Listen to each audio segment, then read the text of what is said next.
Oh, morning guys. Well, first of all, welcome to John's patch. Good to see you again. My dear mother has given me, let me show you, this plant. John, is there any chance you could raise this from the dead? Well, I'm I'm kind of okay, but miracles are out of my domain. We'll see. I'll do my best, but more about that later. Yeah, I mentioned yesterday, you know, I'm putting out a video almost every day, and it's not because I particularly want to, but the thing is, there's so many things that they follow on. So like, I dug my potatoes 2 days ago. Now I've got spare ground. I really need to get putting something in that to make the best of August, and you know, who knows, we might get a good September, might be productive.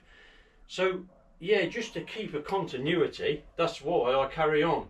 So bear with me, or scroll on by if you just find this just too much. Let me just show you the tomatoes and how quickly things change when conditions are right. Yeah, so you remember we were tying these, I don't know, what was that, 2 days ago? Maybe 3. And look already how that side shoot is coming up. Now I'd have trimmed that, if I'd have seen that when I was tying. That is all new growth. That head is all new to what you saw last time. Same here and here. Well, you can tell by how much is actually twisted against the string. Anything that's not twisted is grown since you last saw these tomatoes. And you'll remember that I had some that had been held up in pots while I was away, and they were really in a bad way. The leaves were really scorched, and I said how we have to do a little bit of detective work to know whether things are improving or not. And if we move to the heads of those now, I mean, I particularly like the strength of this one. Look at the colour that's coming into the leaves now. What a change, you know, compared to this. So that was in the pot. Get it in the soil. Good organic manure at its feet, and feed as well, of course. And yeah, now this one might be the different variety, could be the little plum, and grows not quite so bulked out. But look at the head coming. You know, it's not strong enough yet, it's got a way to go. I'm not happy with that, but it's coming. You know, compared to this and this, huge change. And another lovely sign. You know, I know it gives work. I weeded this 3 days ago. Look at that. You know, that ground contains life. That, you know, that's lovely to see. More work, but any plant that gets its feet in that is going to have fun. Equally, second crop of cucumbers. So I've grown one crop already, cropped them, came to the wire, took them out, re-sowed, and bingo bango, look, we got little embryonic fruits coming already. And yeah, it's a bit hard to believe, but already I'm going to have to think about taking them sideways and then stopping them, because that one's already reached the glass. My second one, yep, almost there, but that will just give a nice late crop of cues. Yeah, I don't know how I should really train this one. I don't think it's going to go anywhere very fast. And this is quite funny. my little grandson, he loves helping in the garden. He grew this bean at school in a tiny little thing, and I said, oh, it needs potting on. And there we are. He hasn't looked at it since. And I've just noticed just now, it's actually got a bean on it, the poor thing. So it's growing in like a tiny pot, and it's got a bean. Well, that's great. Oh, and he also grew some radishes. Let's have a look. I don't know if those have... Let's take a peek.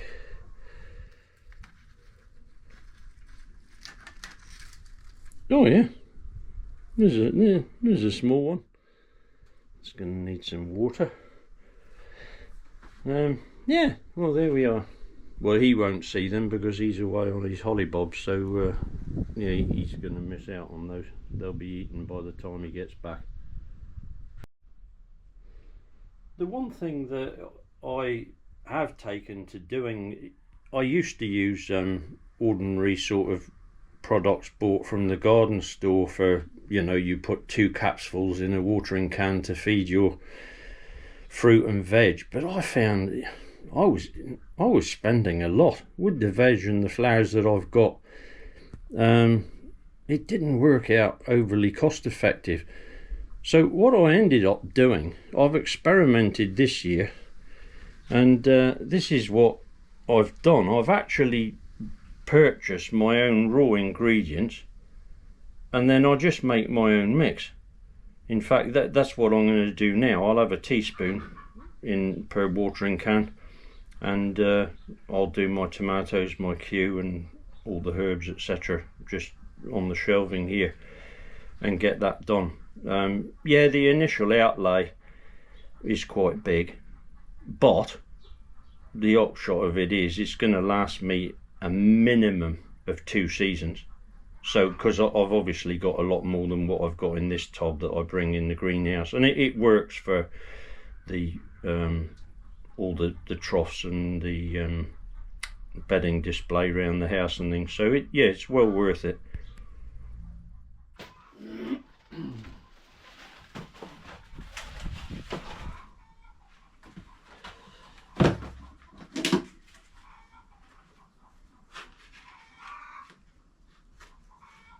Now we'll put the spoon in that one, spoon in that one, quick stir,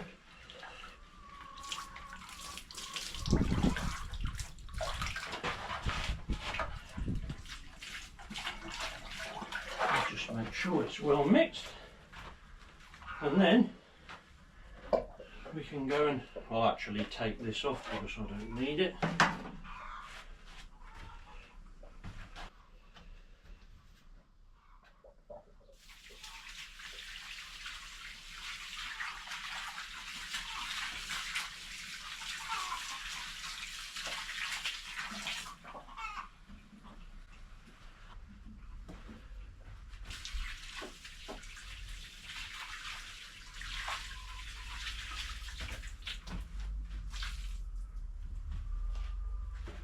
That's one thing, because I don't see too good. If I was to put this in these sort of darker environments, I'd never find it, or it would take me a long time. So by leaving it always in the sort of place that I know where to go, I can almost find it by touch. Not that I'm that short-sighted, but it's just very helpful.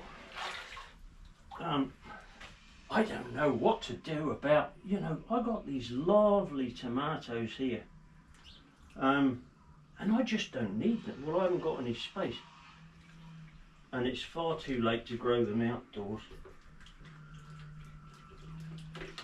I mean, I've let those die because honestly I think I'm going to probably end up throwing these away, because they're just so beautiful and strong. I mean, you can see, look, they've even got trusses forming, and they're just in pots. And there's another truss coming. Yeah, I just wish I knew somebody that had a greenhouse that could make use of them, but they'll probably end up in the compost bin. Same as my cucumbers outside. They'll probably go the same way, but they're beautiful.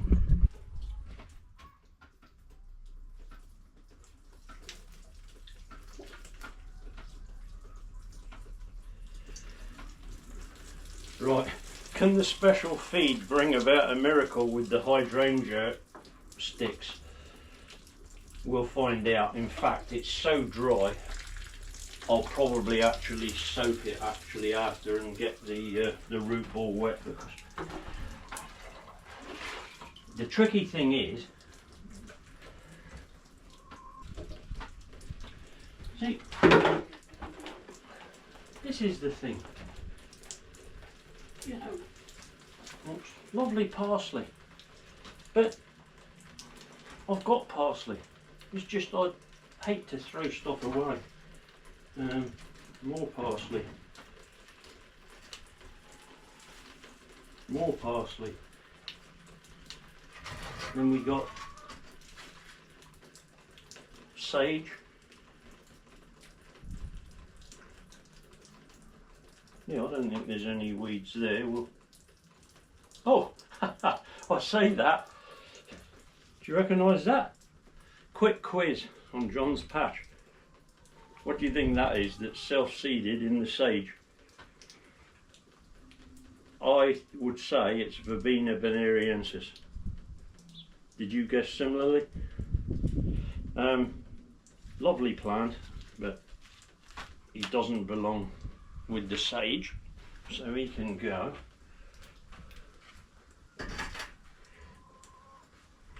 Now, here's another thing, and this one is a little bit of a mystery. Thyme plus weeds. Now, I think I know what this is. Have you any idea? If I'm correct, this is the weird thing. I haven't even grown any of these for probably 10 years probably. That to me looks very much like a Nicotiana leaf. How that ended up in a pot of thyme seed, I have no idea whatsoever. And again, you know, I should really pull that straight out, but I'm just ill-disciplined and I end up leaving things like that because, well, look at that. I mean, that's a lovely healthy plant. It's just I don't need one. That's the problem. So, I think that's us sorted in here, other than dipping this in my mix. I don't want to leave it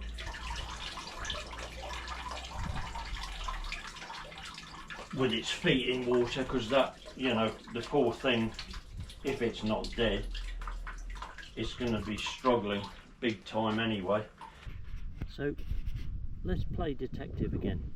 So these are more cucumbers that I sowed that got abused when I went on holiday.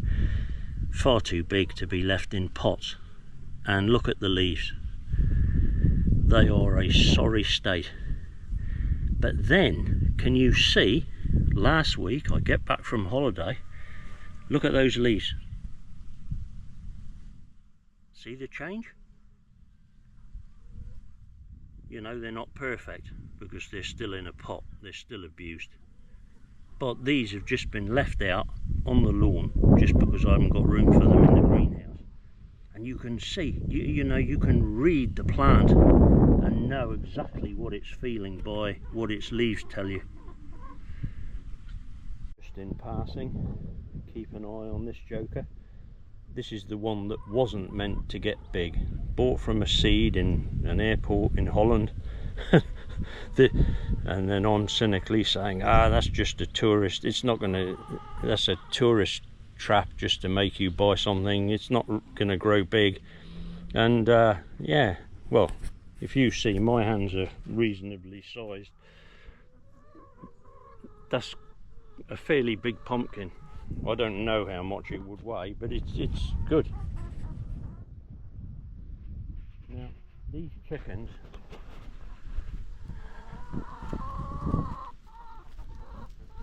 what do you want, eh?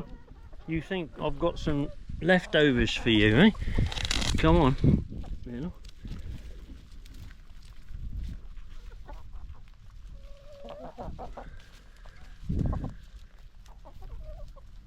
You know, they get like pets, these things. It's not what you buy them for, but they're just a part of the household after a while.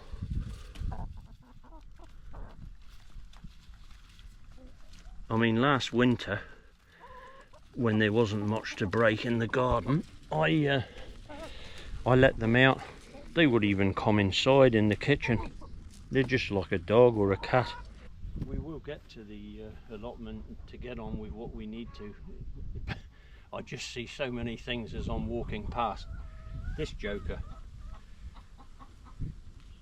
it does have nice purple flowers.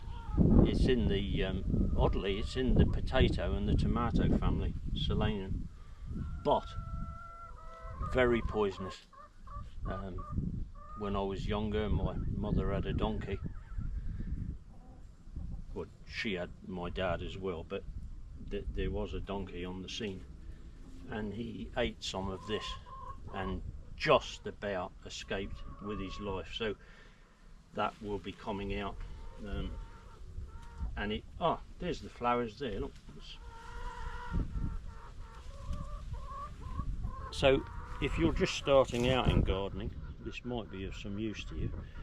If ever you're doing plant recognition, don't bother looking too much at the leaves, because they'll often be very different, but look at the flower to know what family it's in. So can you see the resemblance between that and a tomato and potato flower? So that tells you which family it comes from, and that's just a, you probably know that, but if you're just starting out, it's just a handy little thing to know. Let me unhook this camera. It's going to take me a while to get to my patch because I've got so much to show you. So I'm just showing you this solanum, the poisonous one, and then at the back, which is meant to be cosmos, I see this.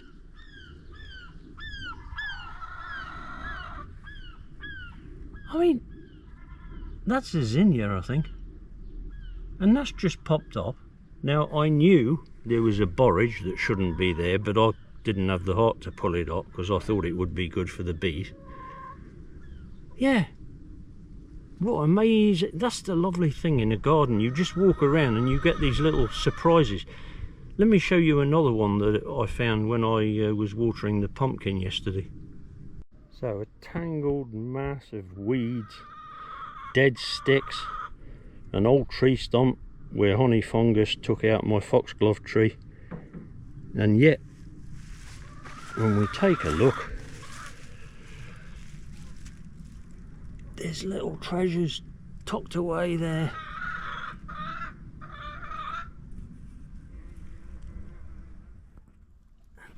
Check this. Isn't that nice?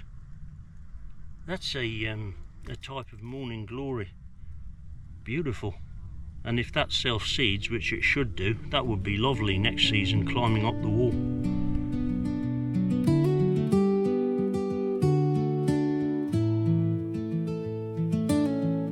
Morning finds me here, little time to lose.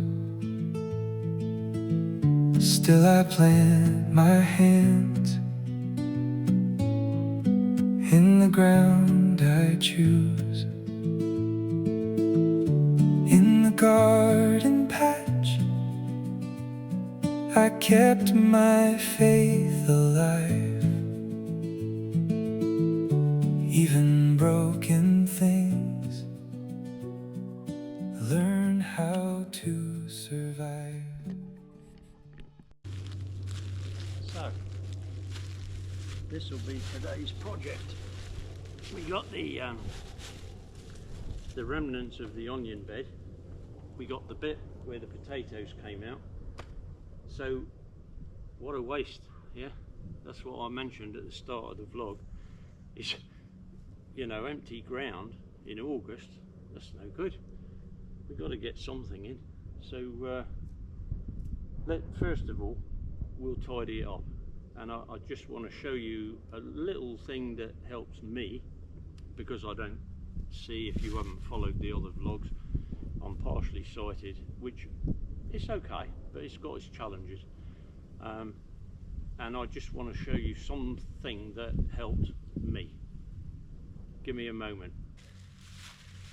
It's actually a lawn rake, but the thing that I like about it, for me, is that it's got these nice curved tines which actually pick up bits of stone or twig or little satellite potatoes that I wouldn't, with my eyes, I wouldn't pick that off. That actually, I can, well, we'll see it later, but you can rake it along, tilt it back and empty it in your barrow. So that's really good.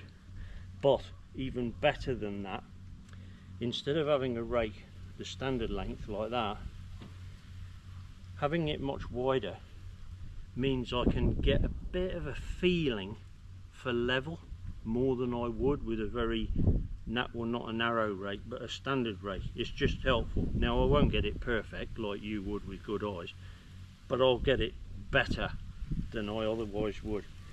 So yeah, for me, that's why I'm using this. It's not because I'm going to sow a lawn.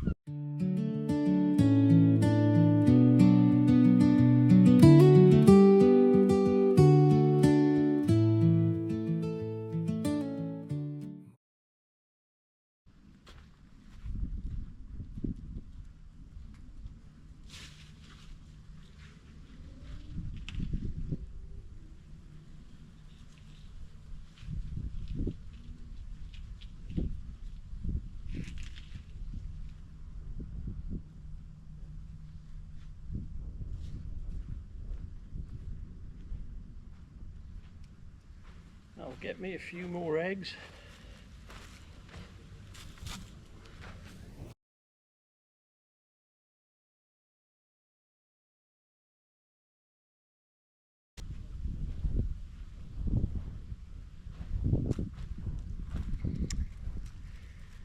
You might have wondered why I don't wear gloves, and you might think it's a bit daft. Possibly, like just now, I've caught myself because I've pulling out that courgette. I hadn't, with my sight, I don't see that inside of that courgette is a piece of Fantasia blackberry which has got some really nasty thorns on it. The thing is, when you don't see, you use touch a lot more, particularly in the garden. So like just now, I was weeding just down here by the new courgettes and the new cucumber, and I mean, everything is green to me. So when I put my hand in, I can feel the difference between a courgette which has got like a furry stem and a cucumber is the same. And you just, I don't know, it's very hard to explain. You just get to know what you're touching. It's something that comes when you haven't had sight for a little while. You just kind of develop these techniques. And so gloves, to me, I would be so destructive. I'd pull out things that I shouldn't, and yeah, I can see, but for me, I want to be touching and feeling, and yeah, that's just part of the joy of the garden for me. So I'll put up with the odd scratch and thorn, and I can take them out. So yeah, that's why I don't tend to wear them. Obviously, if I'm doing something where I know there's going to be a lot of thorns, well then I would, like pulling up the echiums at the end of the season. You know, obviously I'll wear gloves for that. That to me is sensible, but just weeding, etc., no, I'd rather feel what I'm doing, and it's part of the experience. there's very little, I don't know what the word is that I'm looking for, but soil looks to me, as in layman's terms, like it's made out of stones and sand that have been ground up over thousands of years. It's got a kind of a gritty texture, whereas mine, well, let's go in here. You know, I haven't picked that place on purpose. Let's come over here and dig another one.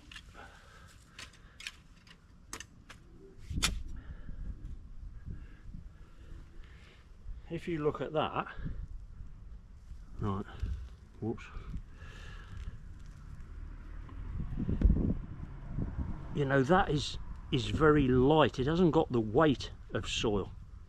That is all organic stuff that's rotted down, whether it's what I weeded last year and dug in a trench, whether it's manure. It's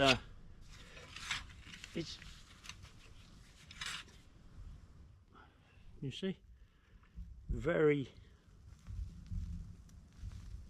light. There's really nothing to it. So to actually fork it clean before sowing beetroots or spring onions, which I'm probably going to wait till Monday to do that now, I'll just prep it today. You know, to me it just makes sense, and I'm not critical of those who want to pursue no dig.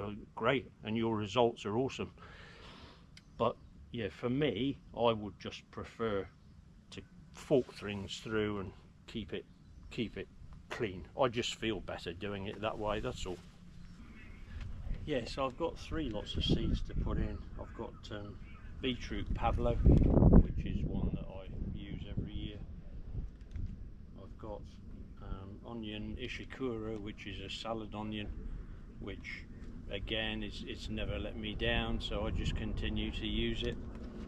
And some rocket, because I've got rocket, which I'm using now. I had some for my lunch just 15 minutes ago, but that's going to be coming to the end of its run. So what I'm going to do, I'm going to put the actual rocket first, because that will be closer to the sage, and as these courgettes grow bigger, it'll come quickly. I mean, it'll be up in 5 days. What are we today? Saturday. Yeah, I reckon by, yeah, probably Wednesday we'll see some little shoots. So that'll come and be gone when all this gets bigger, and then the salad onions and the beetroots that will be in longer will be further away and can grow to maturity. So yeah, rocket, it's, we'll just put a little drill up here.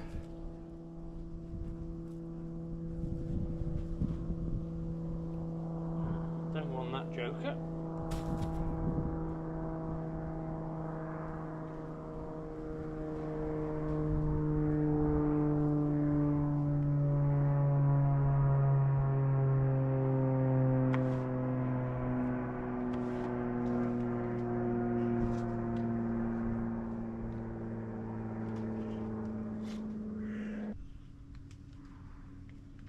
Yeah, for me, I wouldn't see how many seeds I was putting in, so I tipped them in my hand first.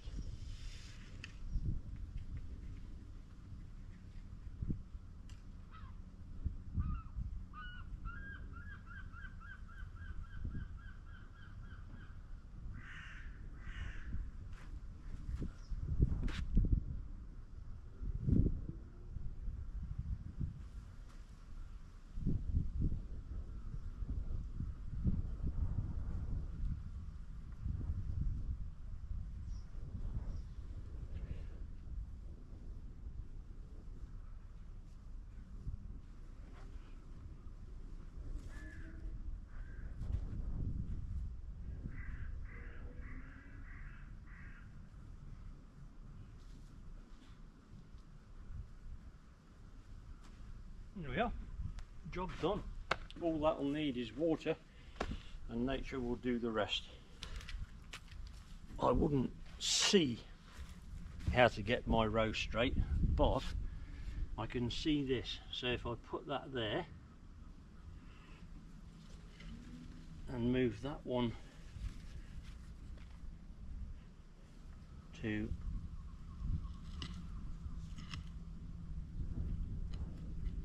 the end of the handle.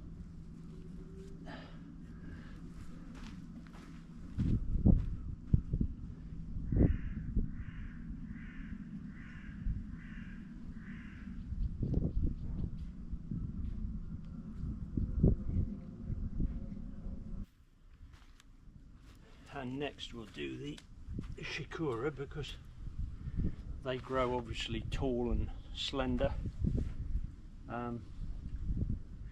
They won't take up much width, whereas the beetroots will sprawl. Even broken things learn how to survive. Still growing, still grateful through sunshine.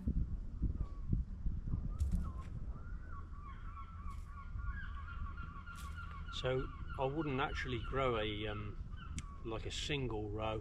I'll actually sprinkle them, so they'll be in places, they'll be maybe 4 or 5 deep, which is fine.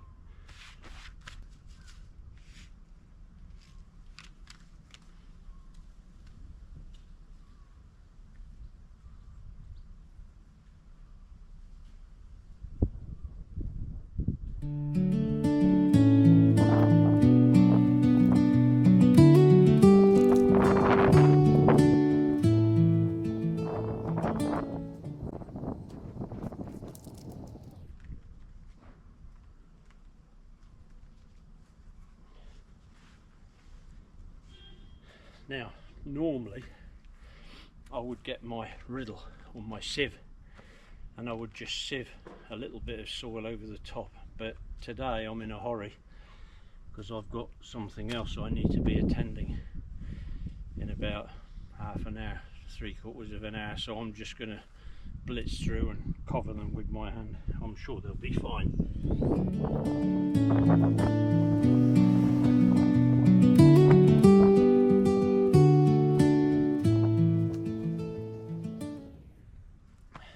Thing is, there's no hiding here, because if I've done it too deep or not deep enough, in about 3 weeks you're going to be there to witness the result or the disaster. So yeah, we're in this together, guys. Now, beetroots again. This time I'm going to fetch something longer than my weeder, because they're going to take up more space. Yeah, now we'll pop a row of beetroots in. Again, I'm not too bothered about a really neat single row, and I'll pick some of them for baby beets anyway, which will let the others, give the others a bit more space for growing.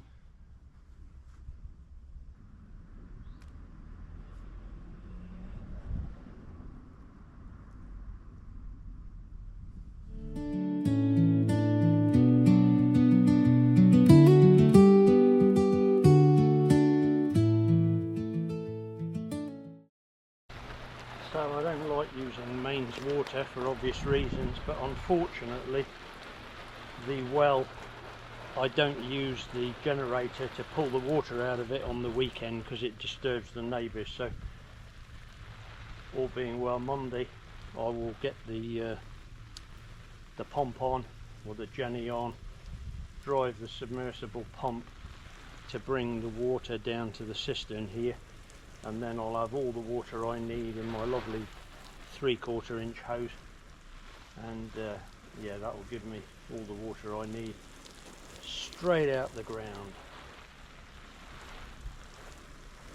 No chlorine, no fluoride or whatever else goes into the, just the water as God gave it to me. Well guys, thanks for joining me in the patch again. Please subscribe if it's something you'd like to be kept up to date with. At the moment I am putting quite a few out because it's just such a busy time. It will calm down, trust me. But for now, thanks for taking a look, joining me in the garden, and we'll see you again Monday or Tuesday. Seeds of hope are planted, and they will bloom again.